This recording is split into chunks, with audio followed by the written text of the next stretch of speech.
from that concussion. Charlotte Newsham, who starred in that game, I think she was probably the player of the match. I think that's who Joelle Murray gave it to. She's had her first call up to the national team. We are now underway again at the Falkirk Stadium with Georgia Brown on the ball. But like I say, Fiona, so many opportunities for this under-23 side. Who are you kind of expecting to kick on from this current cohort? Yeah, I think, as we said, the talent in this under-23s team is huge, and I would hope that all of them are sitting there thinking, there's a new national team coach, if I can impress, then I've got a chance. And I think Melissa's also made it clear that she is looking at players in form. So if you can perform, you've always got a chance. So yeah, I think I obviously know the ones that play at Glasgow City best, and I can speak for them and know that both Chloe and Lisa Forrest, obviously Ava's not on the pitch today, but Lisa Forrest has all the talent in the world. Chloe's had a very good season, so yeah, there's nothing stopping these players going out and making a claim for a spot in the national team. And Lisa Forrest, she was only called up to the under-23s for the first time in this camp. She's been with the under-19s plenty of times, captained them on a couple of occasions, and she came on and made her mark, although obviously she scored that own goal at the end, which I'm sure she won't want us to talk about. She also really set up the second goal with a fantastic run to the byline for crossing, where Ailey Austin kept it in play and Jodie Cleary rattled it in from a yard or two out.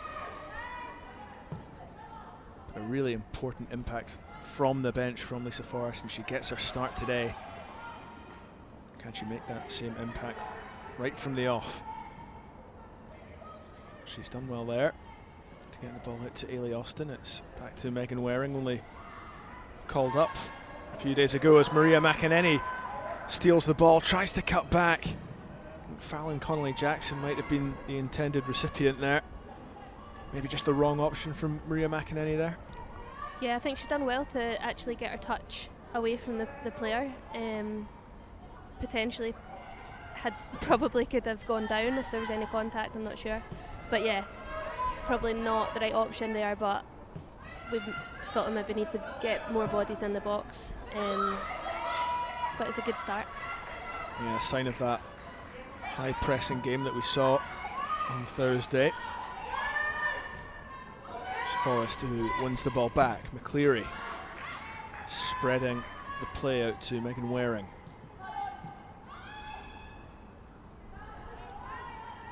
It was Ailey Shore who wore the armband on Thursday. Now McCleary given the chance. Does that surprise you that the captain's changed, or is it just giving someone else an opportunity to step up into that leadership role? Yeah, I think it's quite common within the youth teams, especially with Mick McArdle, is that there's many leaders within his team. I don't think anyone needs the armband to be a leader, but it's a big honour to wear it, and giving a few of the girls the opportunity to step up and take that role is very good experience. Unfortunately, there has been a knock here. I think for Megan Waring, she's only just come into the squad and she took a blow there, I think just colliding with her own player actually, and immediately she signalled for the bench, which isn't the best sign. Hopefully just winded. I think it was Georgia Brown, maybe caught her with a knee there in the kind of midriff area, and those can be a sore one when the wind is completely knocked out of you. I'm sure Michael McArdle, the under-23s coach, won't want to make a change this early into the game, especially to someone who's come into the side relatively fresh.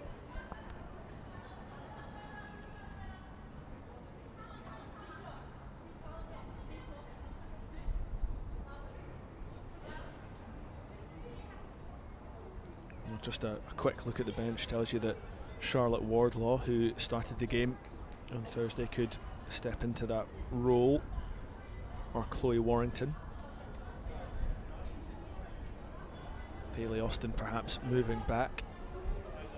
All three of those players particularly versatile, and I talked to Joelle Murray a lot about that, the kind of versatility in this team. How helpful is that for a young player to have, Fiona? Yeah, it's huge. I think the more positions you play, the more chance you have to be playing. But yeah, no, played with Charlotte and played with Chloe, and both more than capable of stepping in, either as one wing back or in the back three. But hopefully we're not needing to make a sub this early. And when you played with Charlotte at Glasgow City when she was on loan from, I think it was Chelsea at that point, did you know there was a Scottish kind of qualification in there? Did you know that she could play for Scotland? I think we spoke about it, yeah. Both her and at the time Kenzie Weir were both eligible to play for Scotland, but had grown up down south. So yeah, definitely a good player to have available to you. Charlotte's obviously moved on and is doing well at Newcastle now. So yeah. Megan Waring just really taking her time there, and it is Warrington and Wardlaw who are being put through their paces. Kayla Jordan as well down there. It looks like a really sore one for Megan Waring. Maybe a rib problem, but looking at her coming off the pitch there, I'm not sure she's going to be able to continue. So Scotland might be forced into that early change, and a real blow for Megan Waring, who's got so many caps for the under-19, stepping up. I know she was called up in March to that tournament out in Murcia, but really trying to cement herself into this under-23 setup, and it looks like injury is going to rule her out quite quickly. Yeah, it's unfortunate. Hopefully she's okay and it's nothing serious. It's probably all that's going through her mind right now as well, is that she wanted to take her chance, but I'm sure there'll be, if she does need to go off at the moment, the most important thing is she's okay, and I'm sure there'll be plenty more chances to come. Absolutely, only 20 years of age, currently playing her football at Ipswich Town. They just won the Women's National League South, one promotion up to the Championship, the second tier of women's football in England.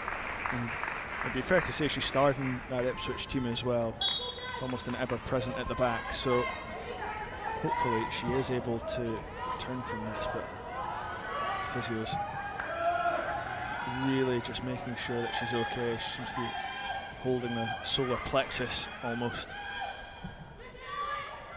And they are readying that change down there as Emily Much clears the ball away.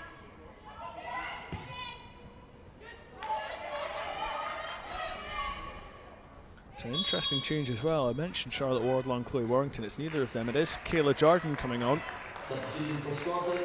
Looks like she might be slotting into the right wing back role, though Lisa Forrest might also take up a place there.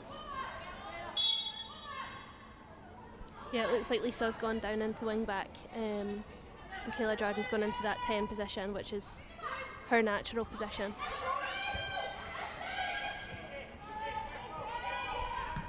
A chance for Kayla Jordan to impress then. She's been in and out of the starting 11 at Hearts this season, but still an impressive season nonetheless for her. It's her Hearts teammate Ailey Shore who finds her there and gets the ball back.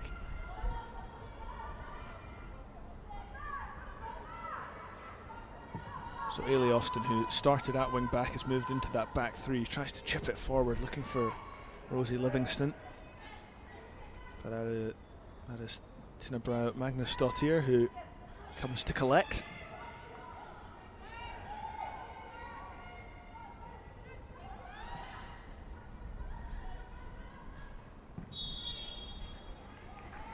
An advantage to be played there. Iceland win the free kick.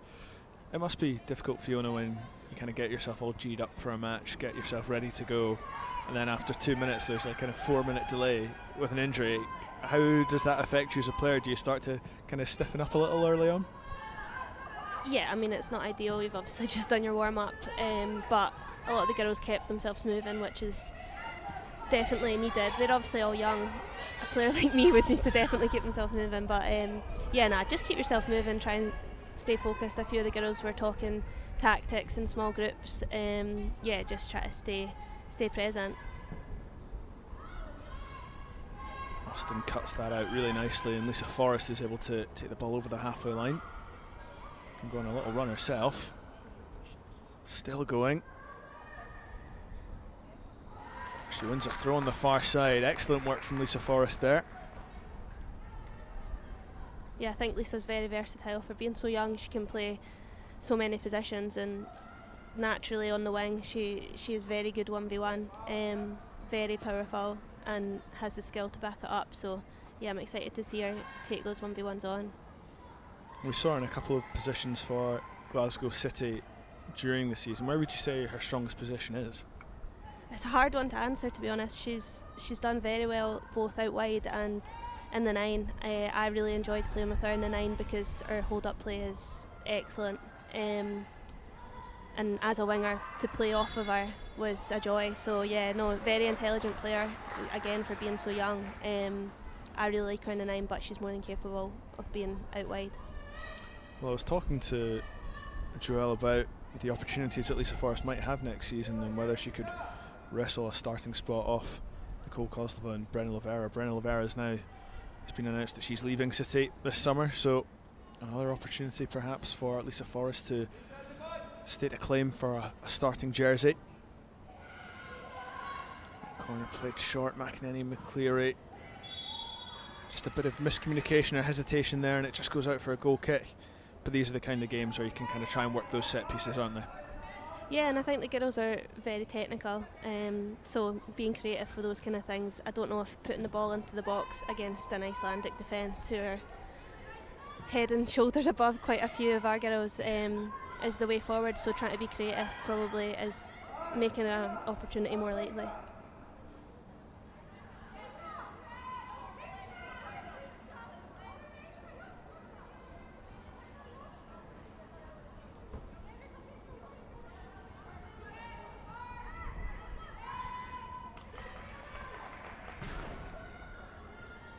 Iceland just not quite able to get it going. We saw them get into their attack pretty early in that 2-2 draw on Thursday, but it's taken them a little bit longer to get their foot on the ball, and it's Scotland who are enjoying more of the opening stages as Maria McEnany had made the run there.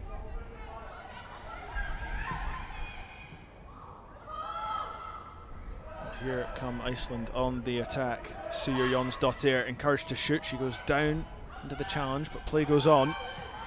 Austin able to get it up to Kayla Jordan. It does look like a bit of a change of shape when in possession for Scotland. It's more of a 4 at the back, really. Yeah, it looks like we're building in a 4.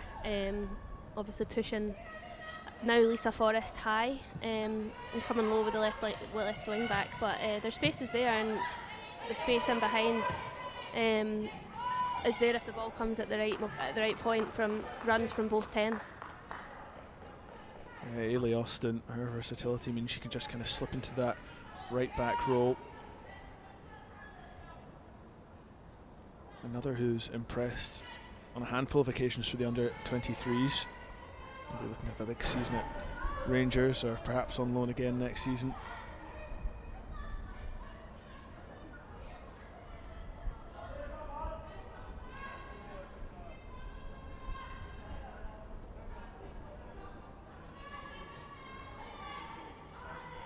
McEnany who gets the ball back to Fallon Connolly-Jackson. Tries to work it down the byline. Concedes the goal kick. A tough position to be in when you're down in that corner surrounded by defenders. Yeah, I think she's just tried to maybe get the ball hitting off the defender to win something. She's tried the right thing, but just it didn't quite come off.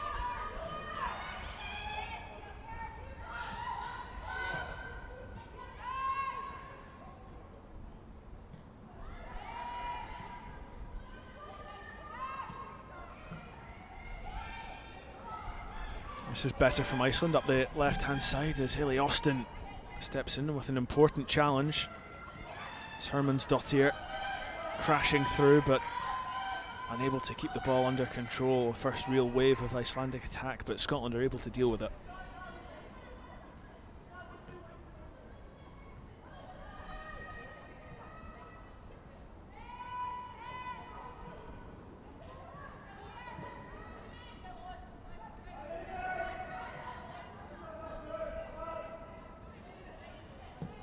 McCleary dropping really deep there to ping a long ball forward for McEnany. Still battling for it.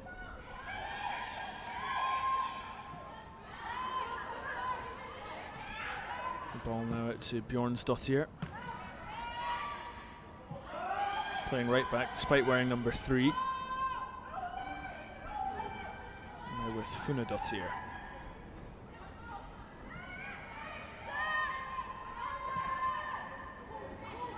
It's the same centre-half partnership that we saw last week between Jakobina Hjörvarsdottir and Aline Helena Karlsdottir. Been pretty solid so far as Hermannsdottir tries to swing that ball in and gets Iceland up the pitch as a result. But the first kind of real spell of possession that we've seen from Iceland, what have you made of them so far, Fiona? Yeah, I think obviously Scotland had a lot of the ball the opening few minutes, and then Iceland have started to come into it now. I think Scotland just need to ride this wave a little bit. They've had most of the possession and had opportunities to get forward and just getting the foot on the ball and keeping it for a bit longer. Make the Icelandic girls run, tire them out, get up the pitch, and then move the ball side to side is what Scotland were doing the first 10 minutes, and it was working. So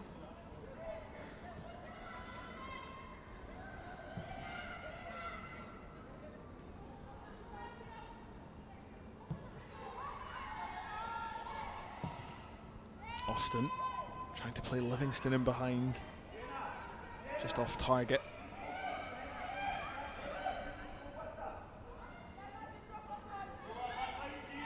And Rosie Livingston kind of being deployed as a 9 at the moment, not a role that we've seen her in too often. She tends to play a lot wider when she plays for Hibs. Are you surprised to see her kind of get the nod up front?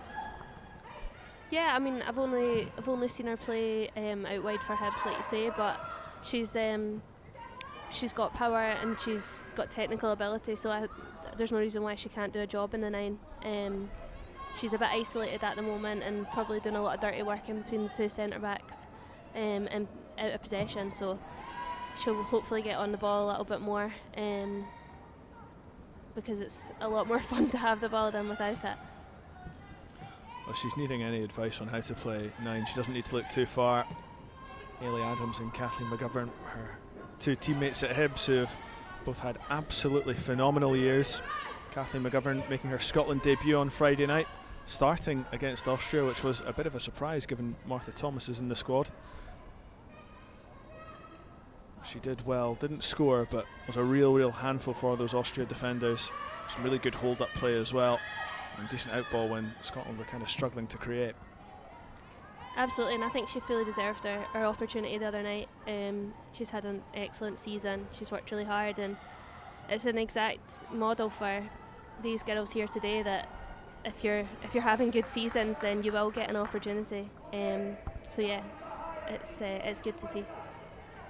And Ailey Adams not in either of those squads, but that's due to injury. Had she been fully fit, I'm sure she would have been in Melissa Andriatta's thinking.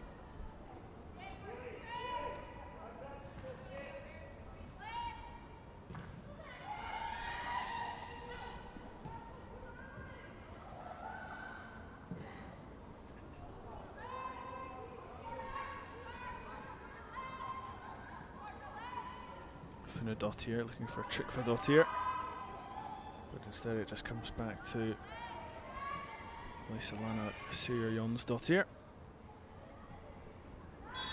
Tryggvadottir goes down.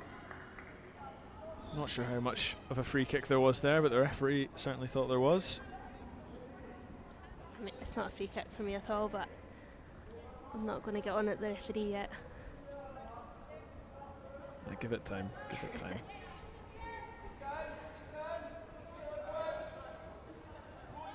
So a chance now for Iceland to use their aerial threats. They've got plenty. Pesta Georgsdottir, the number 11 in there, as is Hermannsdottir and Sommers. It's not the best ball, doesn't reach the box, and instead it will be a Scotland ball. Can they launch a counter-attack here? Ailey Shore just trying to go direct a little too quickly, and there was maybe a half chance there to try and launch an attack there. Yeah, I think she just needs to get her foot on the ball there. I don't think we've got enough of an out ball there. Rosie Livingston was surrounded by 4 players, so yeah, I think Scotland can just do well to keep the ball, get it under control and give themselves a bit of a breather.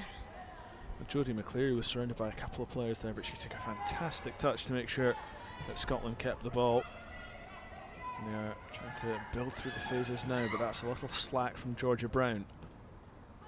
Lovely turn And Somers could be in behind here. Fallon Connolly-Jackson coming back. The flag goes up. I think there's a foul there from Somers on Connolly-Jackson, and she did well, because for just a split second it looked like Somers was in behind.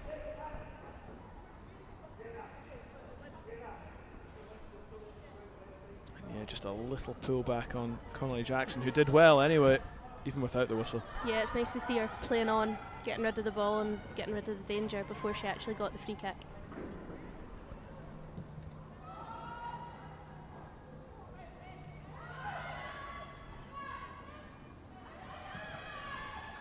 Iceland's first goal against Scotland was probably the best one of the afternoon. Vidis Lilja Kristjansdottir getting that, and she was played through by Somers. A lovely little lobbed pass that put her one-on-one with Emily Much, and she tucked the ball away. Kristjansdottir just on the bench for Iceland today, but I'm sure she'll make an impact if she does come off.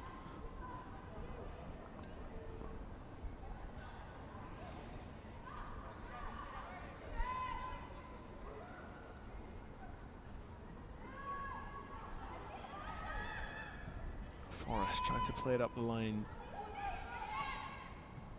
Scotland yet to truly test the goalkeeper Magnus Dottir, and we're 21 minutes in. Fiona, what do Scotland need to do a little bit better if they are to try and fire a shot at goal? Yeah, I think just wait for the opening, keep a possession a little bit longer, and we're trying to force passes centrally and wide that maybe aren't quite on, or the movements happening before the pass or vice versa. So yeah, just trying to get onto the same page, move them side to side, the gaps will appear, and playing the passes to a bit more detail on the passes, correct foot so the player can take a turn, take a touch forward. Yeah, making it easier for each other.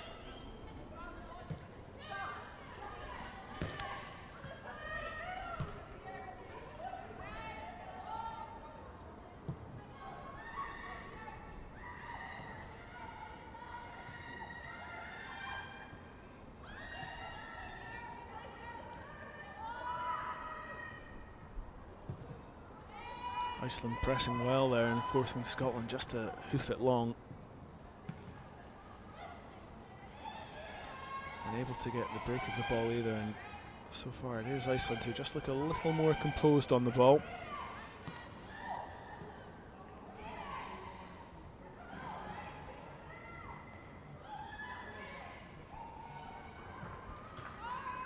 Tryggvadottir losing the ball to Lisa Forrest.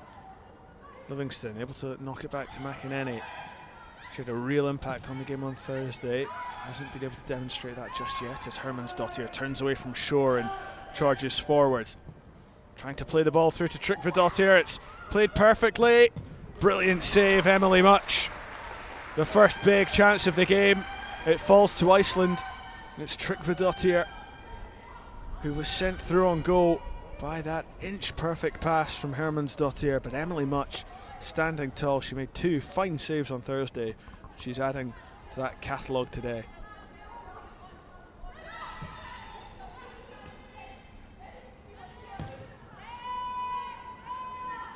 Not much of a response to Scotland there, but how big a chance was that, Fiona? Yeah, no, very good chance and very good save. She stayed on her feet but was almost claiming for a trip. But yeah, no, Much has made herself very big, stood her ground and kept the girls at 0-0. Yeah, that'll give the goalkeeper plenty of confidence. She goes into another SWPL season. Looks to have really found a home at Motherwell.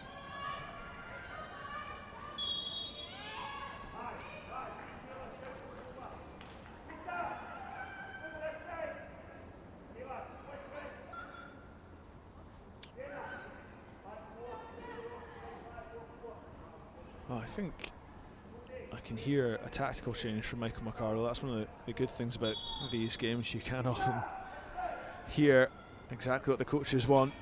It sounds like Michael McArdle wants to swap to a back 4. with Lisa Forrest coming across to the left-hand side. Are you surprised to see a change of formation relatively early in this game? Yeah, I think obviously the press wasn't quite working. There were spaces for Iceland to play out the pressure. But yeah, no, going to a back four gives Scotland a little bit more going forward. Rosie Livingston's been quite isolated, and Scotland have been falling quite deep, so hopefully this gets them up the pitch a little bit more.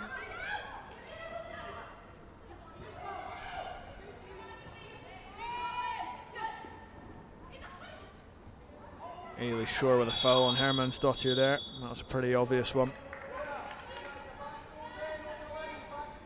Got really good footwork, Hermannsdottir, and she was able to just skip away from that challenge before Ailey Shore clipped her. Jodie McCleary was doing her best to foul her as well. Yeah, Ailey Shore's taken one for the team a little bit there, but it's probably not ideal. Don't think Mick was too happy with another free kick being given away when Iceland hold the threat of good headers in the box. It will be Bergti Sveinsdottir to swing this one in. Curled in, but McCleary able to head away. Not beating the first player there. Sure, Margaret Magnusdottir, the Icelandic coach, won't be too pleased with that. Like you say, Fiona, a huge aerial threat in this Icelandic team, but unable to utilise it if they can't get decent balls into the box. Yeah, I think Scotland's got away with one there. Thankfully the ball wasn't a great delivery into the box, but they obviously know the threat that Iceland hold. Zomers, number 17, obviously has scored and represented the full A squad for Iceland, and is definitely a big threat. Yeah, currently playing her football in Belgium with Leuven. She went over to Sweden in 2021, played for Häcken and Norrköping. I'm guessing I butchered the pronunciation of that. Häcken and Norrköping. See, that's why it's good having you here, Fiona. Keeping me right. She was only there for the 2 years before moving to Belgium. Scored 6 goals in her first 4 games, but has missed the last couple of months with injury. So just getting the minutes back in the legs. Yeah, she's a very good player. She did very well in Sweden. Was a threat. I think she'll be looking to try and secure a Euro spot. So getting game time here is probably very important.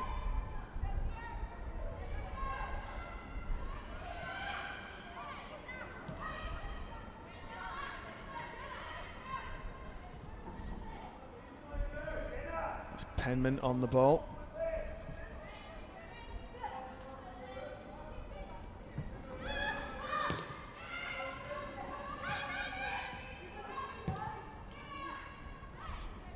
Scotland just trying to hold on to the ball, be a little bit more careful with it before breaking the lines as Georgia Brown receives the ball at the back.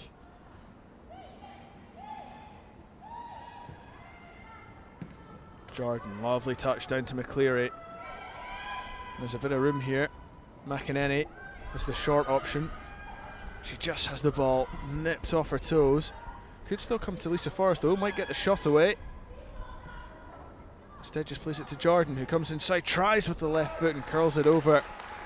That's probably one of the best moves we've seen from Scotland so far, is Jordan just a little off target, but some decent play in there.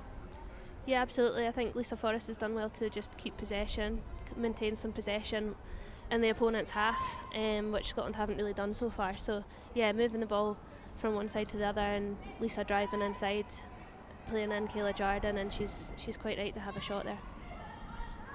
McInerney winning the ball high up. McCleary on the turn. She's done well to play her way out of danger there, Jodie McCleary.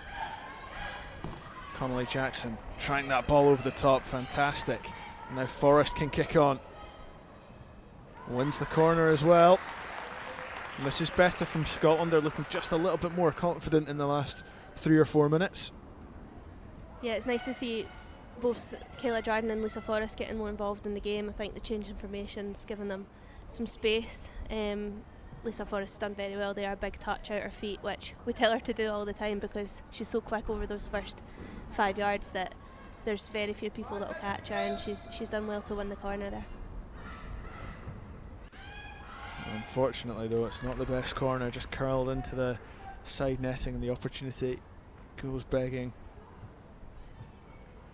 But still a good few minutes for Scotland that will hopefully inspire them to produce something a little better in the rest of this first half. 50 minutes to go, but there'll be a couple of minutes of stoppages after that early injury to Megan Waring. Scotland are much more comfortable in this press. You can see that already, winning the ball back 2 or 3 times already. Everyone quite forward-footed.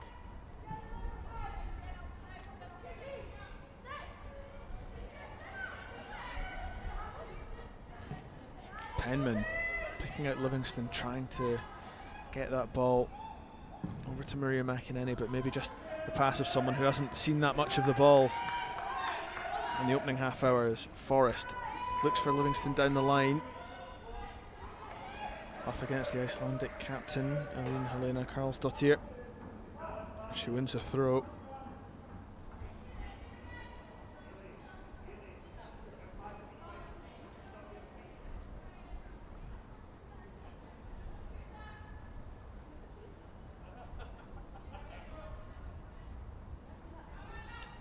Conway Jackson's throw picked off. She almost got another attempt at it. Instead it's Somers who comes away and wins the ball for Iceland. Scotland just lacking that bit of composure, that bit of creativity in the final third so far.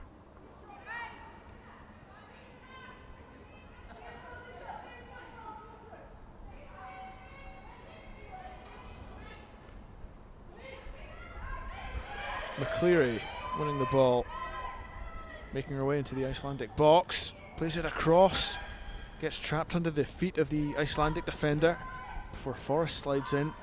No free kick, it'll just be a goal kick instead, but again that high press working a lot better for Scotland. Yeah, no, they're winning the ball back in the Icelandic half, which is good, and it's just that, like you say, that final bit of quality to create a goal scoring chance.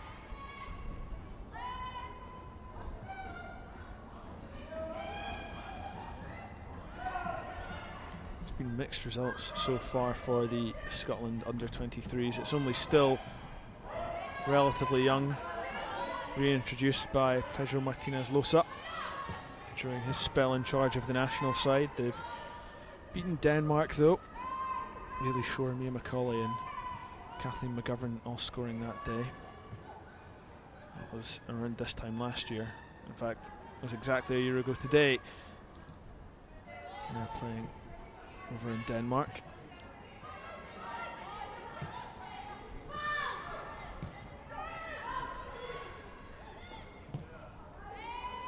McCauley picking out Kayla Jordan, her former Rangers teammate. Now Austin charging down the wing. Ups the cross in, it's well headed away. Jordan gets a touch to it. Iceland have got bodies back though. McCleary trying to turn away again, and there's a passing opportunity. She picks out Austin. Back to the captain McCleary.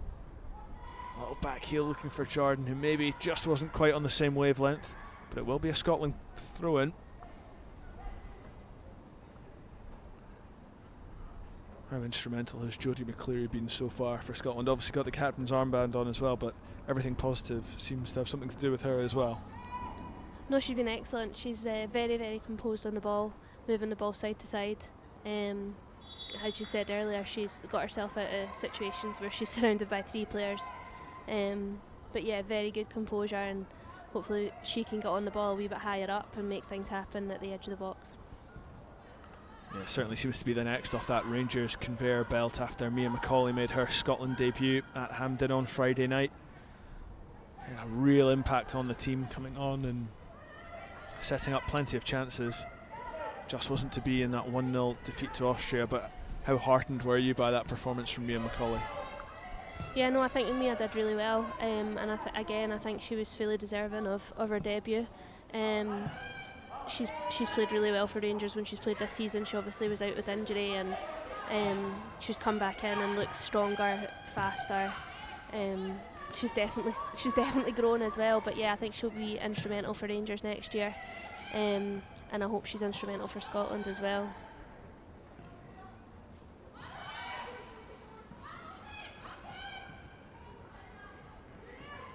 It seemed like there might be an Iceland foul there. Nothing given. And that looked like a Scotland foul. Nothing given either. So play rages on as Georgia Brown fields the ball.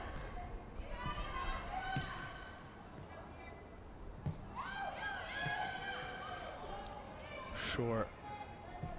Always able to get the ball away from danger. McEnany coming in, bundled to the floor. Able to get the pass away to Jordan, who's twisting and turning, trying to look for a teammate desperately. Here's McEnany, and it just goes all the way back to Brown on the halfway line.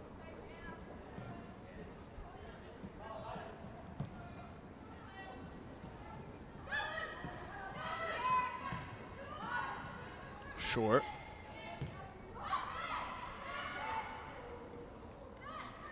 Turned away nicely from Svensdottir there. As Brown rods forward and tries to find that ball to the back post to Forrest. Just not working for Scotland so far this afternoon.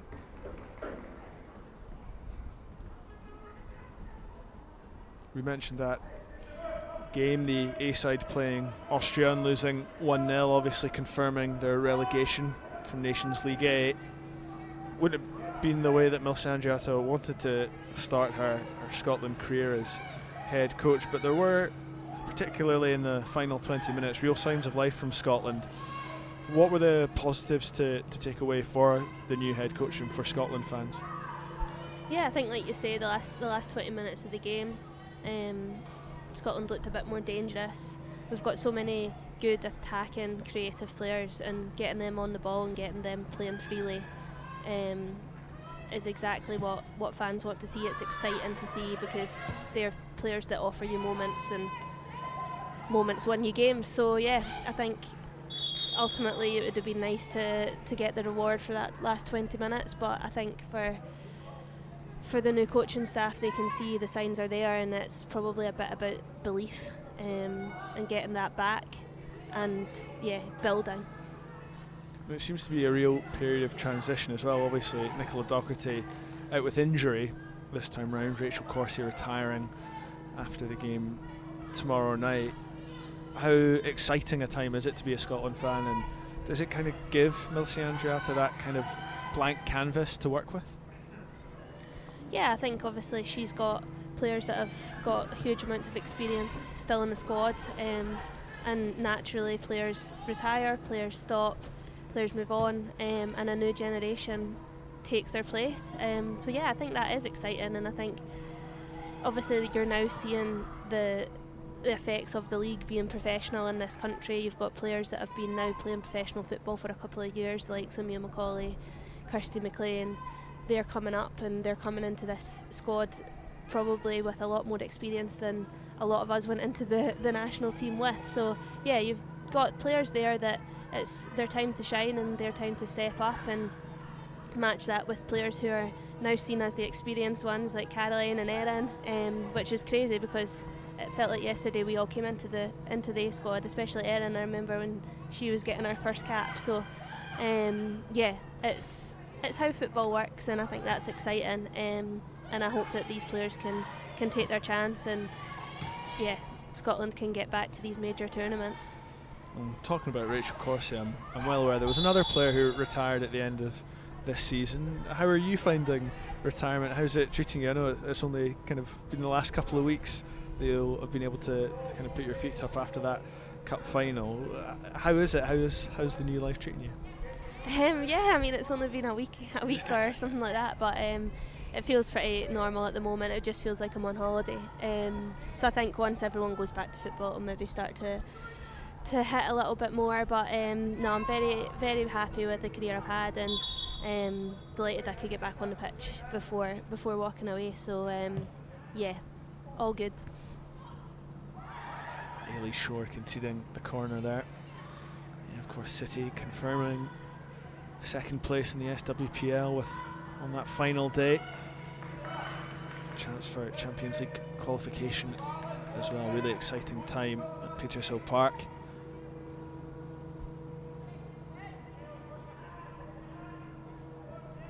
And we're back here in Falkirk. There's a chance for Iceland from this corner.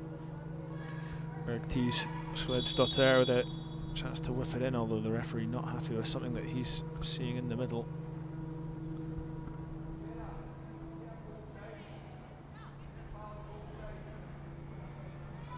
It's Fallon, Connolly, Jackson and Jakobina Hjörvarsdottir. The ones to receive the talking to at the back post as Scotland ready themselves to try and repel this Icelandic corner. It's not the best ball in, and Maria McInerney able to thump it away.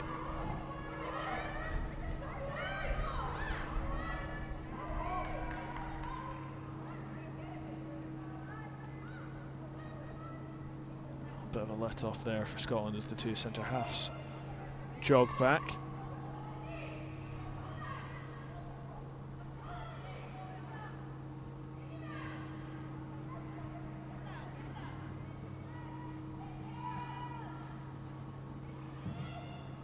Ball does come in now. There's no Icelandic players particularly close to it as Connolly Jackson volleys away. The ball comes back in, and Emily much able to gather there at the second time of asking. And although Scotland haven't created too much, really, there's only been the one chance for Iceland as well. I think both managers will want to see a little bit better in the second half, Fiona. Yeah, I think obviously Iceland have had the better opportunity, clear-cut opportunity, but other than that I think it's been a lot of broken play in the middle of the pitch. So I think, yeah, I'm sure Mick will want the girls to get on the ball. Technically they are very comfortable taking the ball under pressure and moving the ball and playing through the lines, and they did that for the first 10 minutes, so I think he'll want them to get on that, doing that again and getting the wide players 1v1, and yeah, creating some goal chances that are clear cut.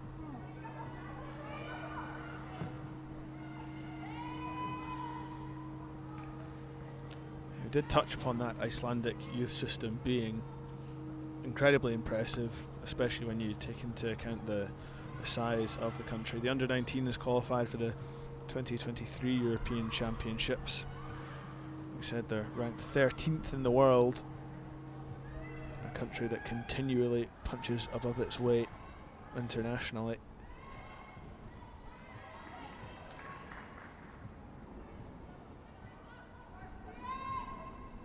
But at the moment these sides unable to be split.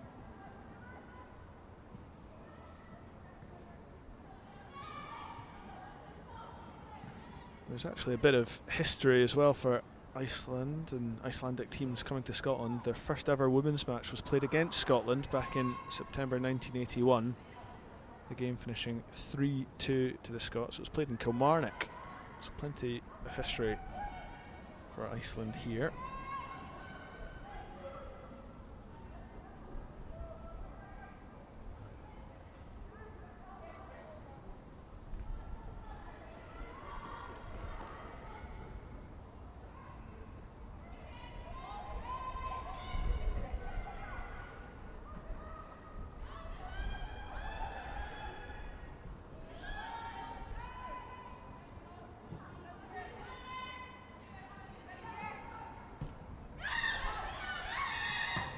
Connolly Jackson gets the ball up to Kayla Jordan, although the offside flag goes up.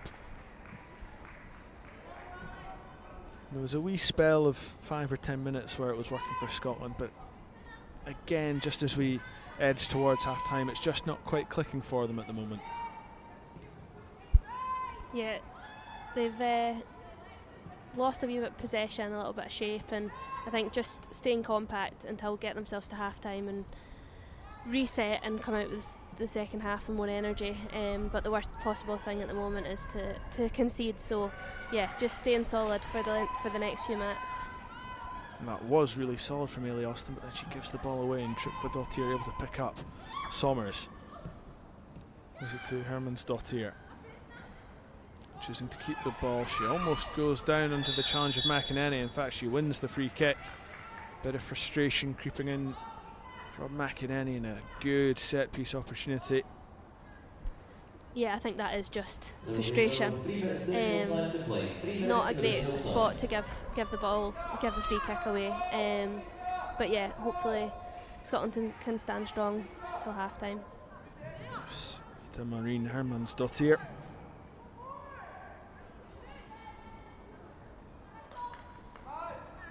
Currently playing at the LSU Tigers over in America, playing in the NCAA and the SEC. Big opportunity.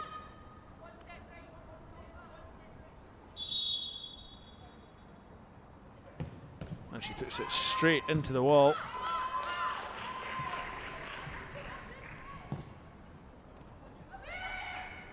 A chance here if the ball can drop for Iceland, but again it's Scotland who are able to get it clear. Potential counter opportunity. McCleary just takes her time, plays it to short. Clipped over the top, looking for McInerney in a race to the ball. The ball will come to Lisa Forrest now. Kayla Jordan looking to make an angle, but it comes back to Connolly Jackson instead.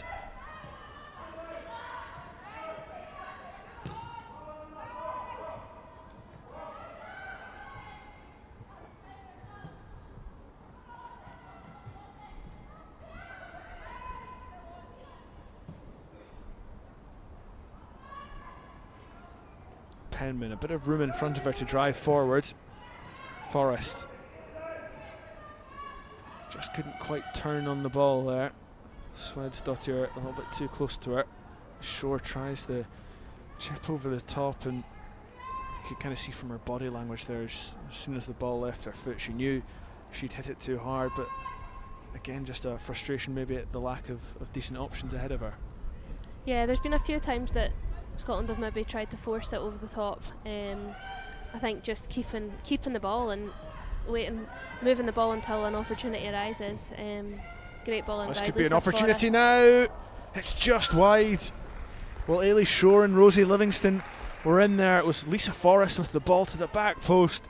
It was so inviting, but maybe a case of Shore getting in Livingston's way and just obstructing her view there. And it just bounces off Livingston, goes wide. That was Scotland's best opportunity this half. Yeah, I think getting the ball wide there to Lisa Forrest and actually getting runners into the box.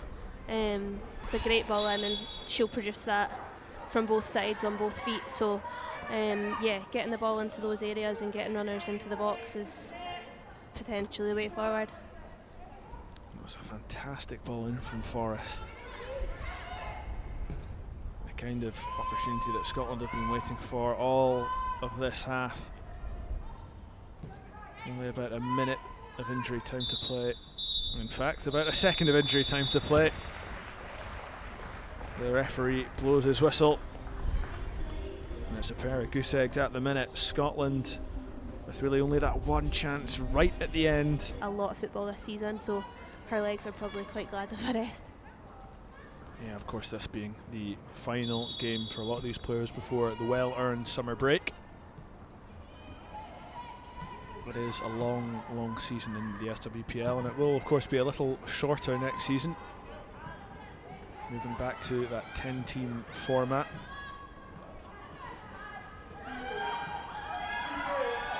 Georgia Brown just about getting the ball away.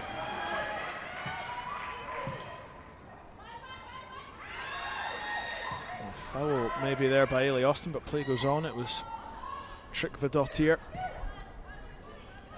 who went down. She's back to her feet now though, as Jodie McCleary tries to get that ball in behind, looking to use that pace of Morgan Cross straight away, and that is a foul from Mist Funadottir. Well, Fiona, you called that one. Morgan Cross using her pace immediately, and Scotland reaping the benefits. Yeah, no, absolutely. That's what she can give. She can get in behind. She's so direct and she's so quick that she's past you before you even know what to do, and the only thing there that could be done was to take her down, so it's a good opportunity to get a good ball into the box. And with added height of Bailey Hutchison, Scotland are probably looking a bit more dangerous this half. Yeah, Georgia Brown in there as well, the number 15 for Scotland.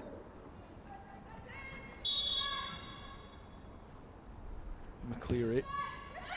Not the best delivery. Morgan Cross gets a touch. Can't quite keep that one in.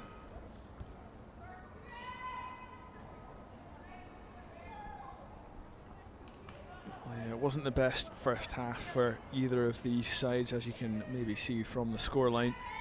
Fiona, what do you think Michael McArdle would have been saying at half-time to his players?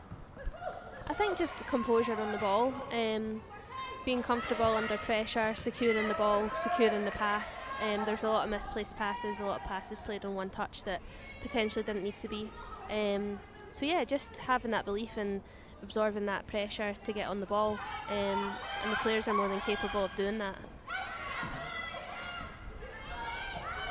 Really, Shore's taking a sore one there, but she'll get straight back up as Iceland come forward. Big opportunity for Hermannsdottir to play it through to Sommers. She goes down. Big shout for a penalty, not given. The Icelandic bench absolutely furious with that call. Sommers still down in the box. And now the play is stopped. The Icelandic bench not happy with that either. They had regained the ball. It was a nasty tumble that Sommers took when she was in behind. Fiona, would you have been surprised to see a penalty awarded there? No, I wouldn't have been surprised. Whether there was enough contact or if she's gone down quite easily, I'm not sure. We'll see it again now. I don't know if it's just been a bit of a push. I've seen them given. I'd probably be annoyed if it got given against me, but she looks like she's in a lot of pain, and she's obviously just come back from a long-term injury, so hopefully she's going to be okay. It was, I think, Fallon Connolly-Jackson with the push, and Sommers ended up colliding with the next defender who was charging in. Big moment in this match. A bit of a contentious one as well. And Delia Sommers moving forward. Still cradling that shoulder. A sore one to take. And you mentioned obviously that 6-month layoff that she had. Fiona, we were talking at half time about kind of what you want to do after football and the kind of sports science element of that. How hard is a 6-month layoff to come back from, and how kind of frustrating will it be for Sommers if she is out again? Yeah, of course. I mean, all injuries are very frustrating. As a footballer, you want to train and play every day, so an injury of 2 weeks is frustrating, but hopefully she isn't out for any period of time, and hopefully she can carry on here. But it's not easy being injured. It's a long process, and I think frustrating is the best way to describe it. You're quite isolated, and you just want to be out there playing the team sport that you play, and suddenly you're in isolation. But it's part of the game, and nowadays we have so much support and so much help that, one, stops people getting injured as much, and two, brings them back quicker and better than it used to be. And I mentioned that shorter playing season in the SWPL next year. Again, from that sports science kind of background, is that a better thing for the players, do you think? 100%. I think it was absolutely necessary. I think out of all the leagues in Europe, Scotland right now is playing probably one of the highest number of games if you're involved in Champions League as well, which this year Celtic were, and I think obviously you can see the effects of that throughout the season. It's a lot on the players, and I think going to a 10-team league massively reduces the strain.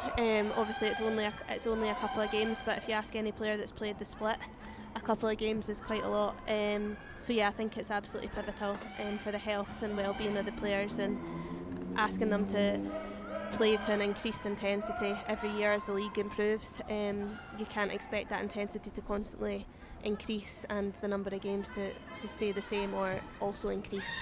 So I'm very pleased to see that it's going to a 10-team league. It will be interesting to see how that affects all the teams in the top flight next season. It's quite a frenetic start to the second half as well, whilst we've been talking about that. Scotland coming forward.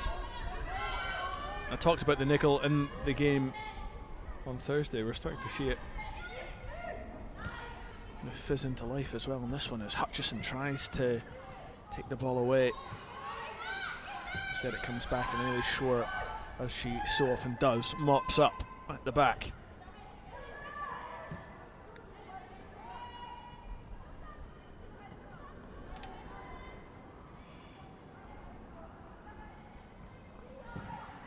Ball whipped in. Not the best delivery, and it will just go out for a goal kick.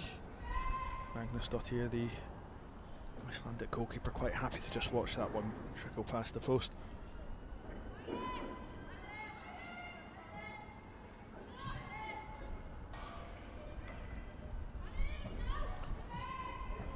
Well, happily enough for Iceland, Deliao Ear Sommers is back on, and she's just received the ball there.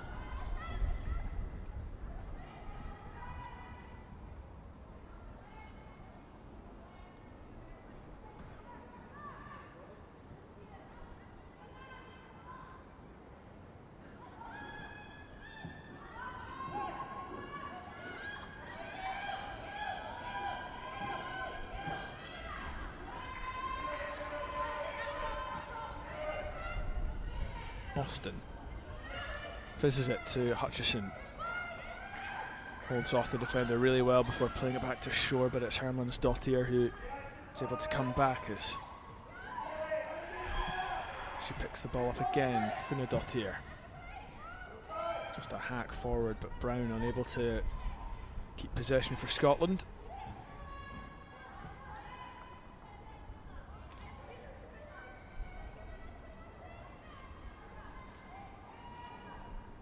Just go out for a throw on the far side. Like I said, delighted to say that Sommers is back on her feet. Fiona, when you're kind of in that position, you've taken a sore one, you're lying on the deck, what are the kind of thoughts going through your head? Are you just kind of thinking, God, I hope this isn't a bad one? Or are you too busy kind of thinking about the pain? What is it that's kind of running through your mind? I think, to be honest, I would only lie down if I actually was in pain. So I think you know pretty instantly if it's how bad it is or if it's something serious. So yeah, I think if it's pain, then you're probably thinking about the pain. If it's not, you're thinking I need to get up pretty quickly before I get accused of being dramatic. Yeah, it's something I've been accused of plenty, don't worry. His cross whips the ball in.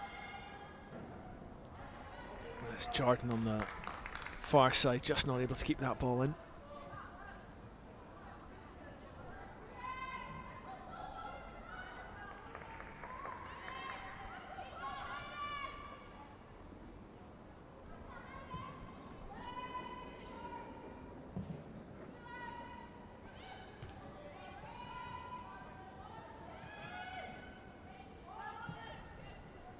Connolly Jackson with the header. Over to McCleary.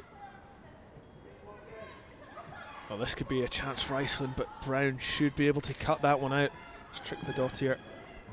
Zathar much hooking it away. Ball just dropping back to Iceland. I don't think Sommers knew too much about it, but it ended up being a good ball. Iceland in behind again, and that will be a corner.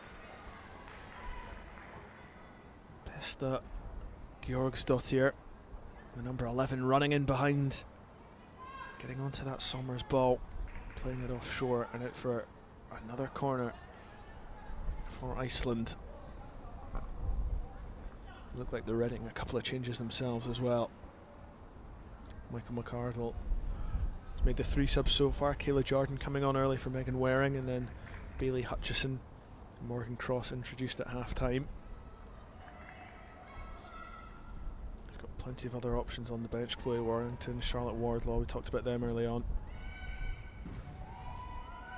Jenny Smith, Tyree Birchall, Monica Forsyth, all options too.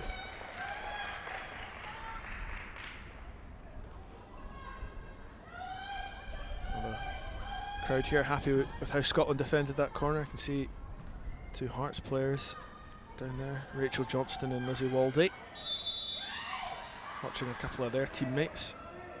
Scotland win the free kick.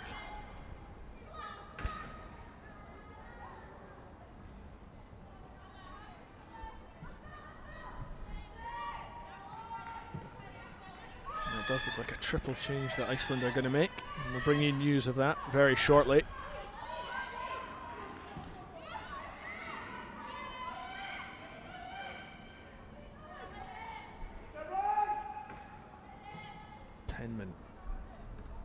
is able to get that ball across. Brown cuts out, and now Shore, the ball sitting up nicely to try and whip out to Morgan Cross, but it's just behind the Celtic flyer. Well, Jodie McCleary not happy with something, getting on at the referee.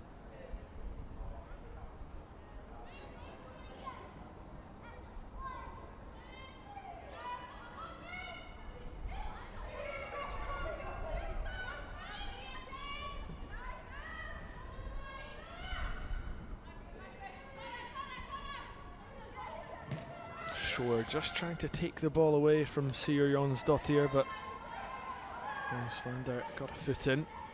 Scotland to come away with the ball though. Lisa Forrest, not seen too much of her in the second half so far. She's going right across the pitch to get the ball to Morgan Cross. Trying to curl in, but it's blocked and then put behind for a corner. Jakobina Hjörvarsdóttir not happy with herself there. That should have been a better clearance, and this presents Scotland with another opportunity. And they're still really yet to force a save out of Tina Brown Magnusdóttir.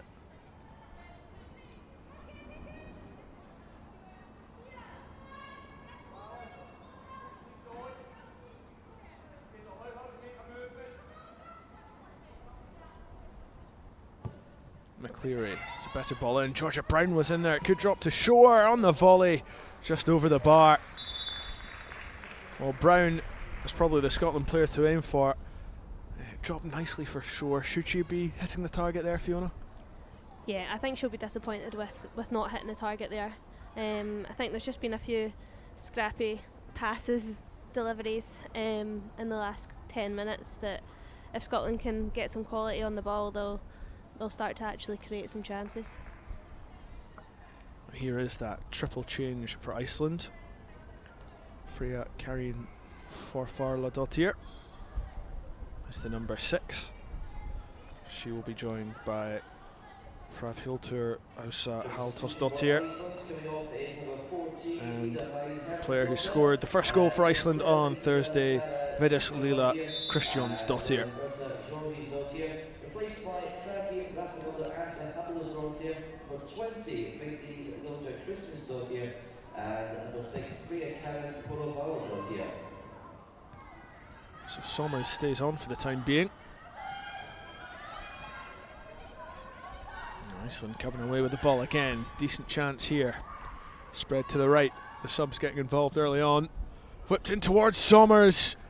Big chance for Iceland at the back post. Somers was in there, as was Freyja Karin Forfarladóttir, the number 6. Good ball in there, Fiona. Yeah, very, very good delivery. Two players throwing themselves at it as well. That's maybe what Scotland have lacked, getting bodies into the box. A ball like that, you really only need a touch. I was going to say, how tricky are those ones to defend? Horrible. I think any defender and goalkeeper will tell you that ball in that corridor of doubt in between the back line and the goalkeeper is horrible. Somebody has to make a move to get it, and it can so easily go wrong and result in an own goal as well. Yeah, that corridor of doubt. Quality Street, I think Alan Hutton once referred to it as. Wasn't a bad ball in from Iceland. They've got another chance here from the corner.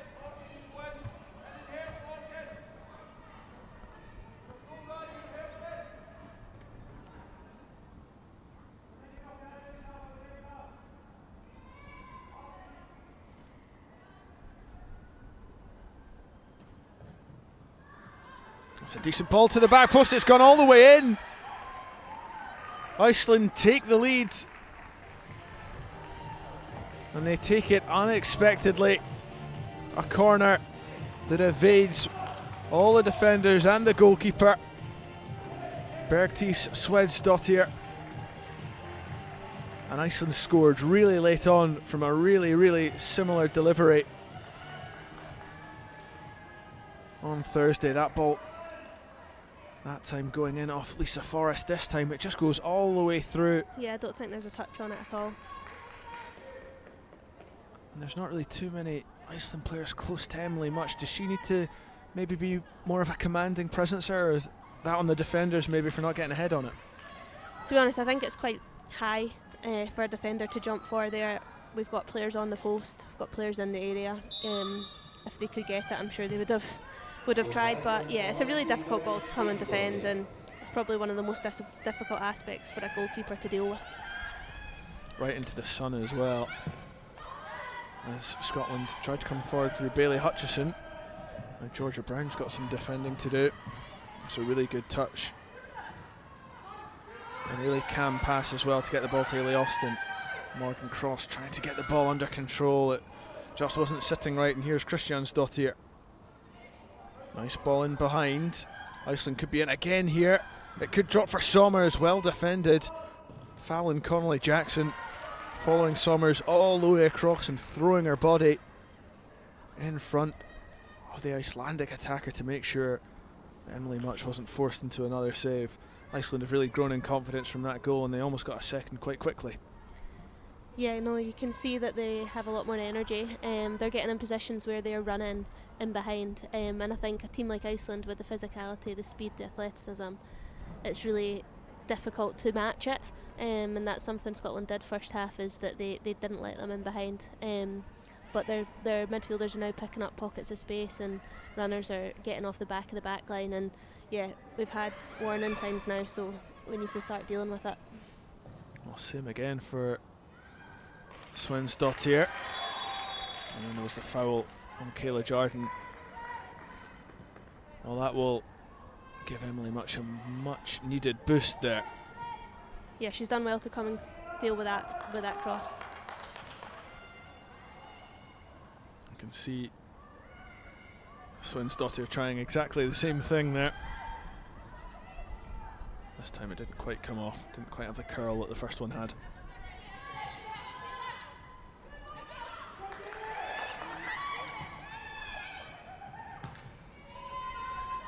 McCleary jumping well to chest the ball down, but then losing it. Short sprays it to Forrest on the left. Does well to keep it in. Kayla Jordan's in support. She might go herself, Lisa Forrest. In with the outside of the foot. Sits up for Hutchison! That is absolutely brilliant from Bailey Hutchison.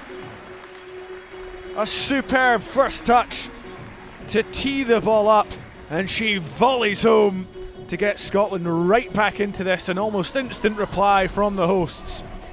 What about that from the Hearts striker? Not a bad assist either from Lisa Forrest. Just about to say, I think I'm the Lisa Forrest fan club, but no, she's done very, very well there. She's picked Bailey out, and Bailey's still got a lot to do, and does really, really well with it. She's taken her touch and then she's hit it on the swivel. So yeah, class from Scotland, moving the ball to the side and isolating 1v1, and I think that's where we can get at the Icelandic defenders. Well, Scotland haven't had too many chances today at all. That was easily the best of them. They've taken it. As Iceland come forward now, Jenna Penman could be in trouble here. Doesn't bring the attacker down. That was a tricky one for the Motherwell centre half to try and defend, but she did just about enough.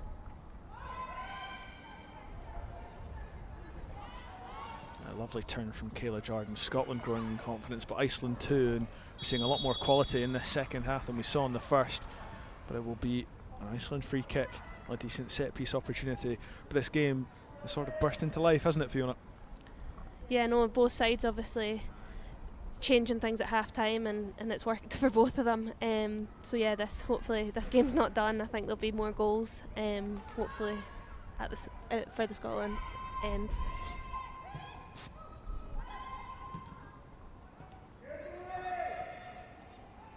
Really Shore's pressure, winning the ball back for Scotland.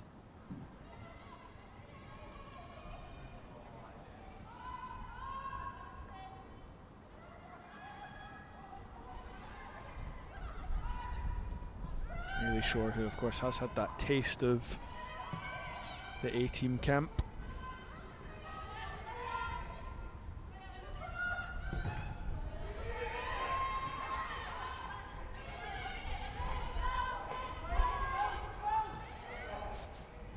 Morgan Cross getting the foot in ahead of Forla Dottir.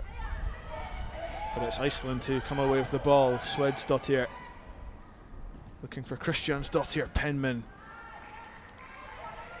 always on the right side of the attacker and getting a really important block in.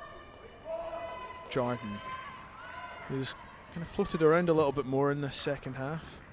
Looks long for Forrest. Brilliant first touch.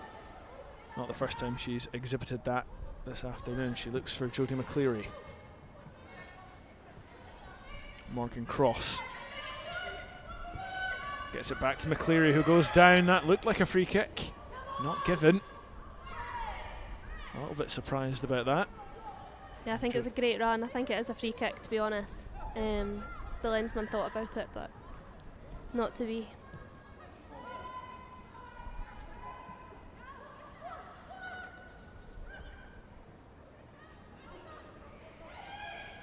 Ailey Shore with a couple of attempts at fouling Halhorsdottir, but the ball comes to for Farladottir. She tries to curl for goal. Ailey Austin gets in the way. Will be another Iceland corner. And they really have threatened from the set piece this afternoon, particularly from this side. The sun has gone away just a little, so not quite as blinding for the defenders and the goalkeeper. But when you've conceded one, especially direct from the corner, will that be playing on the defender's mind here?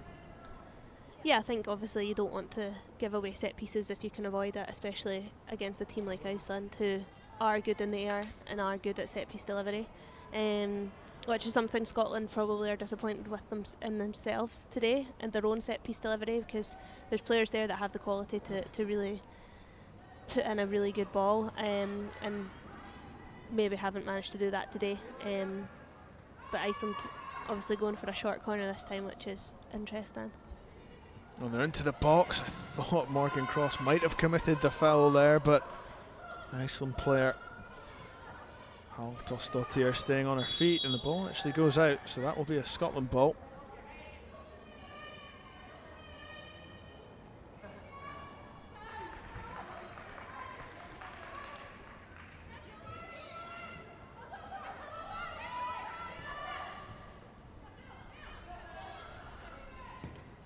Austin just pinging it back to Jenna Penman.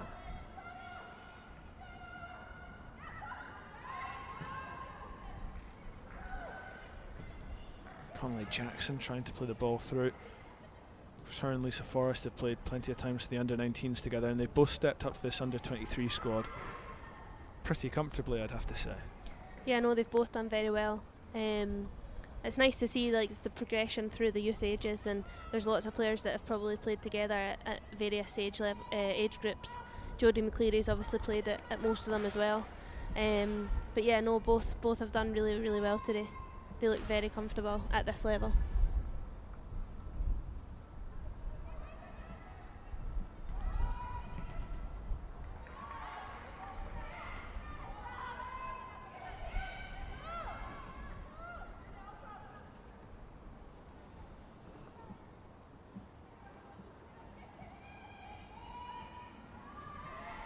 Bailey Hutchison chasing him behind.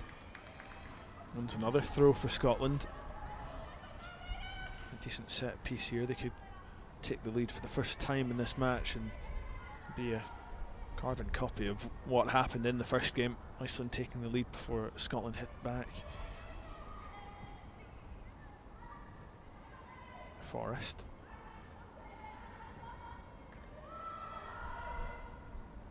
Trying the little back heel flick through the legs, doesn't work, but it does come off for a corner. She's not short of confidence, Lisa Forrest. No, she's not, but she's also very, very humble, and works really, really hard, so I'm delighted to see her trying all these things, because sometimes we wish she would do it more. It was a brilliant ball in towards Bailey Hutchison, just wouldn't quite drop for a player in pink.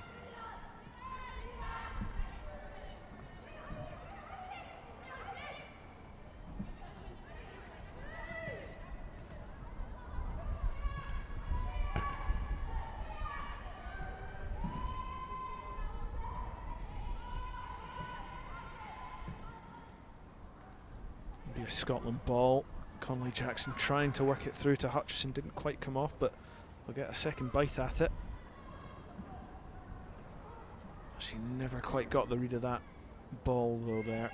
Hutchison, it just goes out for a goal kick in the end. A couple more Scotland subs being put through their paces. Jenny Smith and Chloe Warrington there. Here's another look at Scotland's goal. Well, it's a flick with the left foot and then a finish with the right. It's even better when you see it again from Bailey Hutchison. Just how impressive is that? How much technique is required to pull off that kind of finish? No, absolutely. I think Bailey's very, very strong. She holds the ball up really well, and I think that's been clear to see second half. She's been a bit of a focal point, a good out ball. But yeah, no, in that situation, she's probably disappointed with her first touch because it's actually gone in the air. But if you can do that in your second, I wouldn't be too worried. I was going to say, I think she meant it. I think she was She flicking probably it up to did, herself. yeah. I feel like if you'd seen that as a one-off, you'd probably question it. But I think Bailey's done that numerous times over the last couple of years, so she probably did mean it. Yeah, we've seen it at Aberdeen, we've seen it at Hearts this season. Another chance for Scotland now is Elisa Alana Jonsson. She goes into the book for that foul as Jordan flicks it in. It came towards Hutchison, who always looked to be in an offside position, so didn't really go for the ball. Instead it will be Iceland who break away, and a bit of hesitation at the back allows Kristjansdottir and there, but Hayley Austin battling back. But it's Iceland who come away with the ball again. Big chance for them now, and it goes wide. Enormous opportunity for Halldórsdóttir, put through one-on-one, but she couldn't hit the target, and Scotland get away with one there. Yeah, massive let off. I think in that situation, just need to deal with the ball. You can't hesitate and lose the ball 5 metres outside your 18-yard box on a counter-attack. So yeah, got away with the one, but hopefully learn our lesson on that one. Well, this second half really has just been night and day compared to the first. Both sides suddenly found confidence, and it's Forrest twisting away. She just comes back, couldn't quite find the gap, but it's Shore. Thinks about lining one up. She might think about it again. Instead finds the pass to Hutchison on the turn and just ripples the side netting. That was only inches away from Scotland's number 9, and another huge opportunity this time to take the lead. Yeah, good opportunity again, a great first touch, and just slightly wide of the finish. You can see since Bailey Hutchison's come on, Ailey Shore's tried to find her, which is obviously coming from their club. She's looking for that central pass all the time, and it's working. Well, a double change for Scotland, Chloe Warrington and Jenny Smith coming on, a quadruple change for Iceland. Kimberly Tora Hjalmarsdottir is one of them, as is Maria Olafsdottir Gross. Liv Jusdottir van Pemmel is another, and Bertora Sol Asmundsdottir, number 16. So plenty of changes for Iceland. How will that affect them?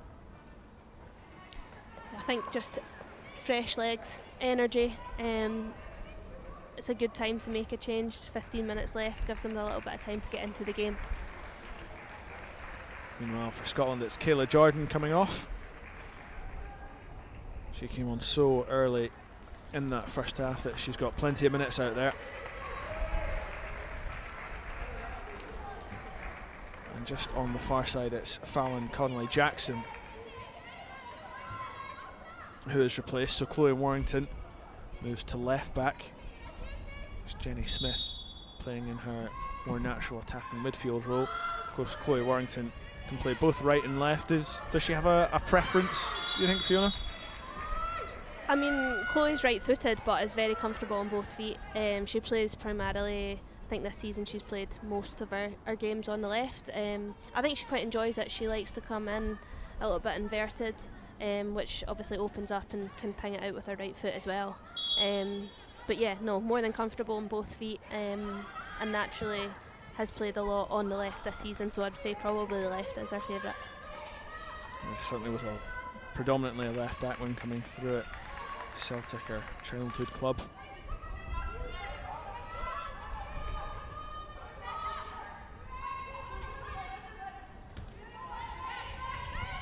I think Chloe offers that bit of leadership as well with the 23s. She's got a very wise head on young shoulders, and yeah, you can see her coming on and talking to players around her about the quality, about positioning. She'll play with Lisa Forrest in front of her, so she'll be on to her about defending and positioning and whatever, but yeah, she offers that bit of leadership, and that's something that's massively developed in Chloe's game this year, and it's really, really good to see.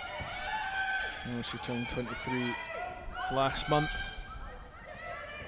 Made 16 league starts for Glasgow City in this campaign. She'll be after even more next year.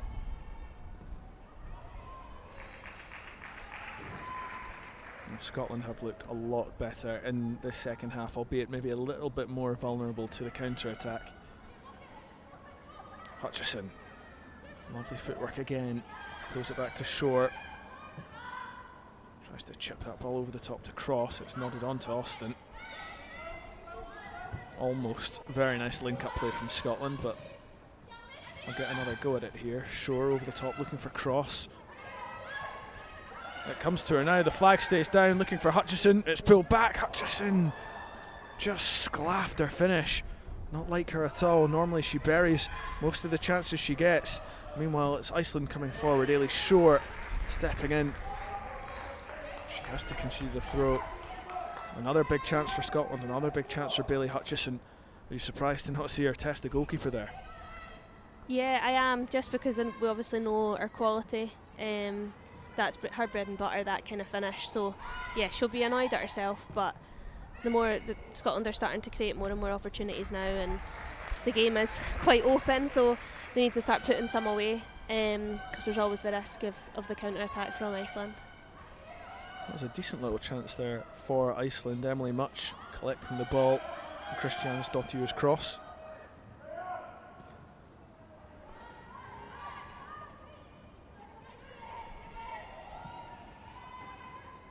Forrest trying to hold the ball up. It doesn't quite work though. And then she commits the foul on Van Pemmel.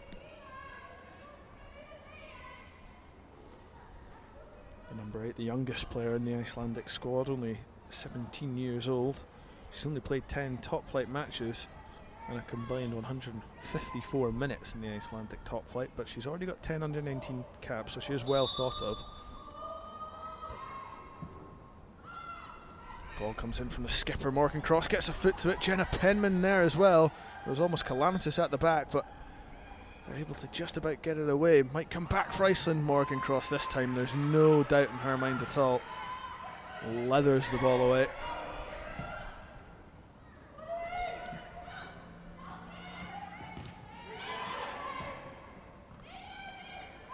Austin flying into that challenge. No contact though.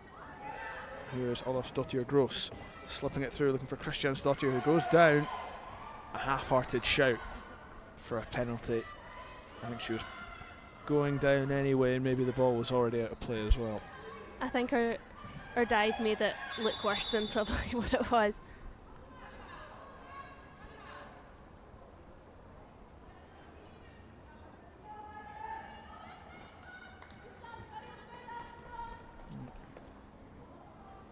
Not happy about something on her boots. Judith Lelia Kristjansdottir and Georgia Brown trying to get play started again. Only 10 minutes left of this one. Scotland 1, Iceland 1.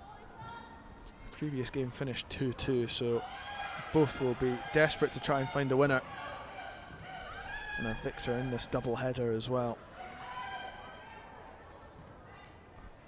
And Fiona, I think I'm right in saying when you were kind of coming through, this age level wasn't an option for you guys. How beneficial would it have been, do you think, and how beneficial will it hopefully be for this current crop? Yeah, no, it wasn't. It didn't exist. I think there was one 23s camp, like, ever. And again, I think it was actually against Iceland. But yeah, no, I think it's huge. I think the gap between under-19s and A squad is quite big, in terms of international football especially. The intensity and standards, yeah, is quite a jump. So I think this is the perfect place for players that are in between not to just get lost in be out of the system. I think staying involved, competing at a level in between, and as we've talked about already, there's a clear pathway there into the A squad, which I think under the new management especially have made clear that if you're doing well enough and you're performing, you're in with an opportunity. Ball comes in, was glanced on I think by a Scotland head right at Emily Much, thankfully. It remains 1-1 for the time being. And do Scotland just need to keep doing what they've been doing in the second half if they are looking to try and find a winner? It's been a much better showing from them.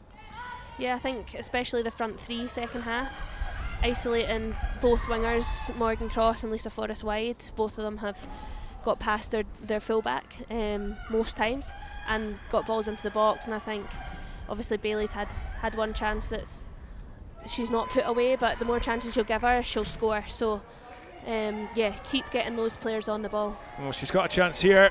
She's into the 6-yard box and she puts it straight at the keeper.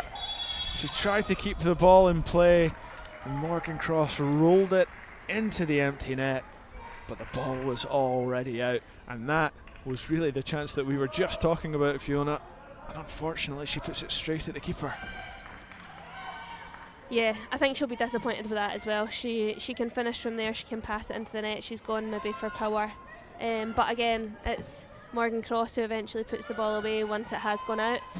Getting those front three on the ball, they'll make something happen. And Morgan Cross trying to get in behind again. Funadottir blocking her path, but she blocks the ball. Can McCleary nip in? Not quite. And now it's Iceland coming away, but Ailey Shore fouled, and Scotland with the chance. It is the hosts who are in the ascendancy at the moment.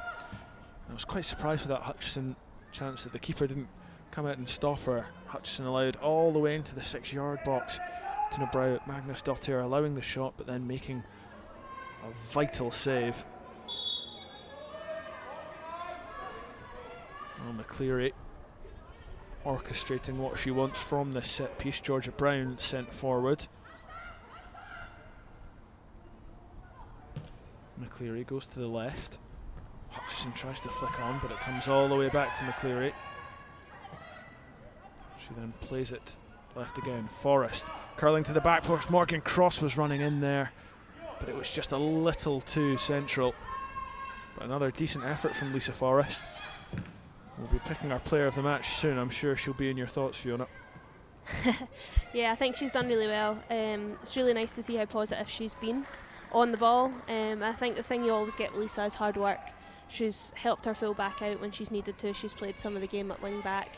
So yeah, no, I think she's done really well, and stepping up to this level as well, I think will fill her with confidence, and it's a nice way for her to finish a season.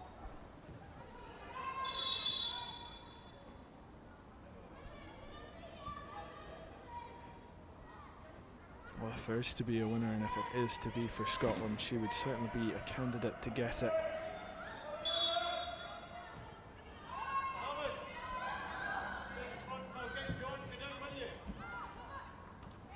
Georgia Brown holding on. Jenny Smith, who hasn't been too heavily involved since coming on, almost gave the ball away there as McCleary tries to spin, ends up giving away the free kick.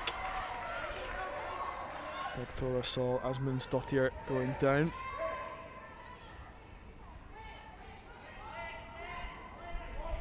One of plenty in the Iceland side who've had a spell in Sweden. Fiona, obviously you've played plenty of football over there. What's it like in comparison to the Scottish League? How did you find it? Yeah, I was out there for a long time and absolutely loved my time there. I was obviously in a very successful team, surrounded by people that had done massive things in the game, so a huge learning opportunity, and just tried to absorb as much as I could from them every single day. Culturally, it's very, very nice place to live. Very clean, very healthy, a natural sort of well-being focus. So yeah, no, I absolutely loved it out there. I think physicality-wise, it was a huge step up from the Scottish League that I left. And obviously that league is now professional. The Swedish League had been professional for a long, long time. So yeah, it's a good league to be part of. It's very, very competitive. All teams are, I think, of a very good standard, and yeah, it's probably suffered in the last few years because of investment, but in other teams, other leagues in the world, getting a wee bit more investment, but yeah, a very good place to play and a very good place to live. Well, there's going to be another change for Scotland. Jodie McCleary, who's won the captain's armband so well today, she's replaced by Monica Forsyth. Possibly another player of the match candidate, but Fiona, I think I'll get you to make your decision now. I think I might know who it's going to be, but who is your player of the match? Yeah, I think I maybe get accused of being biased, but no, I think Lisa Forrest has been excellent today.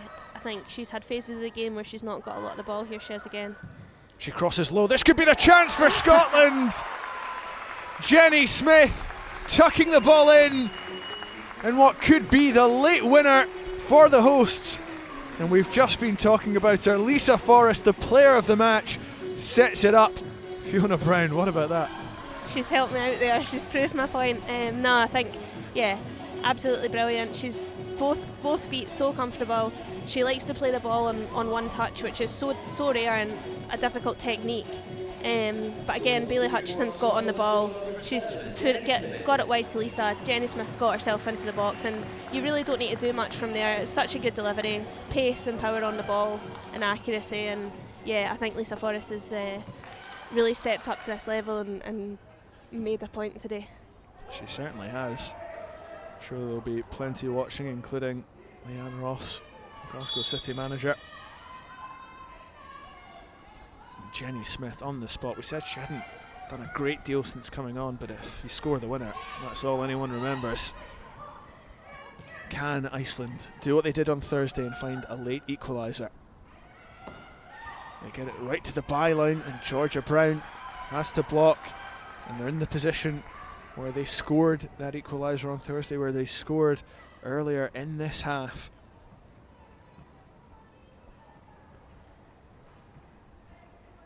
Bergdis Svensdottir is not on to take this corner, but I imagine the delivery might be similar. So whipped in, bounces all the way through, could still drop for Iceland. Monica Forsyth trying to hack the ball away, but it's Jenna Penman who steps in and gives it away again, and Iceland threatened. Here's Kristjansdottir trying to turn away from Brown. Almost got the ball to the back post, but Ailey Austin was in there. And Lisa Forrest wins the throw. It's been a fantastic showing from Lisa Forrest in this Under-23s camp, and I'm sure when the next Under-23 squad is announced, she will certainly be a contender to be in that. She's been absolutely fantastic today. No, she has, and I think I'm really proud of her today. She's probably not had an easy season in terms of game time, in terms of stuff that's gone on for her, and yeah, this is a really good ending for her to end the season and go and get a well-deserved summer break, and I hope that she just keeps this form up for next season, because she's got huge amounts of talent and she's got a big future ahead of her. Iceland coming forward again. 3 minutes of added time to be played. The ball in behind Ailey Austin, but a little bit too much on it. And Iceland can't quite keep it in, despite the best efforts of Freya Karin Forfarlasdottir. And Scotland will take their time over this one. I know it's just a friendly, Fiona, but they'll be absolutely desperate for this win, won't they? No, absolutely, and it puts them in good stead going into the actual competition games that are coming in October. Like you say, they've had good results against likes of Denmark and other results where they would have liked to do better. This is the last friendly before its actual competition game, so to finish that on a win is probably very important. Just that winning mentality feeding in. Of course, a lot of these players play for top 6 sides anyway, so I'm sure they all have that as it is.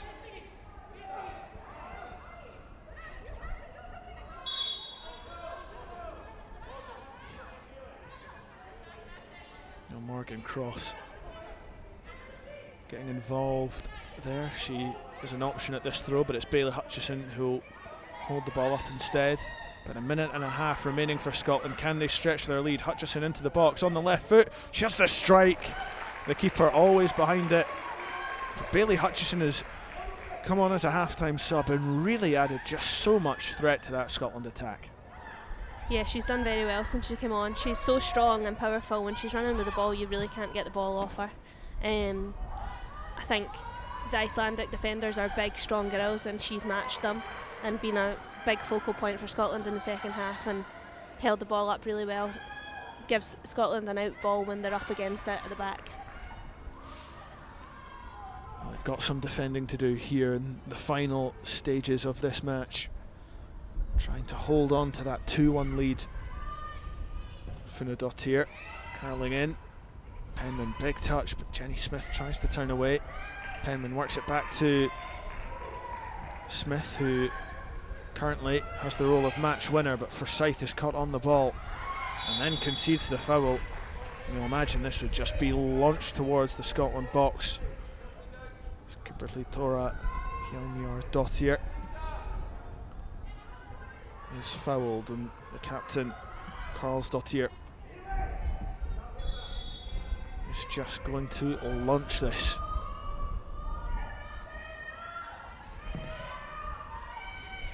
Curls towards the box, Georgia Brown back in, and Emily Much just takes a little touch before picking the ball up. The full-time whistle should come any second now for Scotland.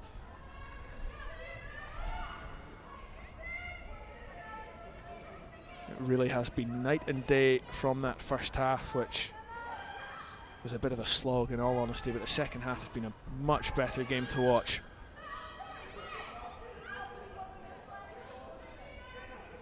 The referee has a little look at the watch.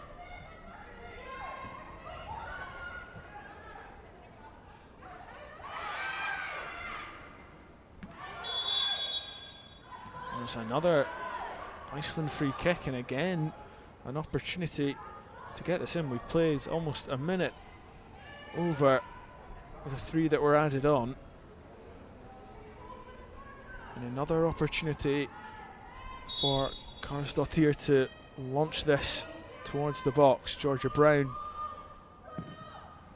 will look to get on the end of this, but it's blocked at the first time of asking, and then Ailey Shore wins the tackle.